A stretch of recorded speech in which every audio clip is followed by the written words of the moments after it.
Those were really tough conditions for Oklahomans back in the 1930s. However, windbreaks and shelter belts, just like the one that I'm standing by, have really helped improve the productivity of different farms and ranches throughout the state of Oklahoma, just for the mere fact of being able to stop soil erosion. I'm standing next to some western soapberry trees that we have planted here at the Nursery and Turf Research Farm in Stillwater. And these trees are planted just for the sole purpose of blocking the wind and stopping that soil erosion between our research plots. SUNUP's Ron Dahlgren visited the first shelter belt planting in the state of Oklahoma and has this report. As Oklahoma topsoil swept across the plains 55 years ago, Franklin Roosevelt dreamed of rows of trees across the plains, trees to slow the winds and the soil erosion.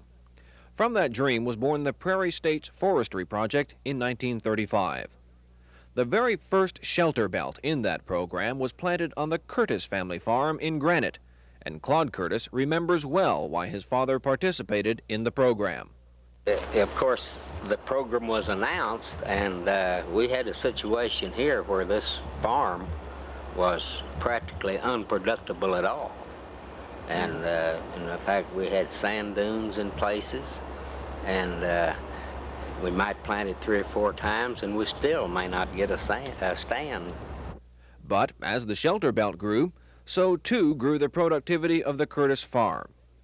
Many of the early shelter belts have been cut down over the years, but the program and the purpose still survive, according to Oklahoma State University Extension Forester Max Craighead. Oklahoma is where it all started, and we're here in the site of the first shelter belt planted under that program. But Oklahoma is one of the states which has fewer total miles than other states in the plains. The shelter belt program is alive and well and is growing more in Oklahoma in the northwestern part of the state than it is in the southwestern part now. While new farming practices and narrower windbreaks help control wind erosion in other parts of the plains, in Granite, that original shelter belt still stands, ready to slow the Oklahoma winds for the next 50 years. For SUNUP, this is Ron Dahlgren. We hope you've enjoyed this classic from the Oklahoma Gardening Vault.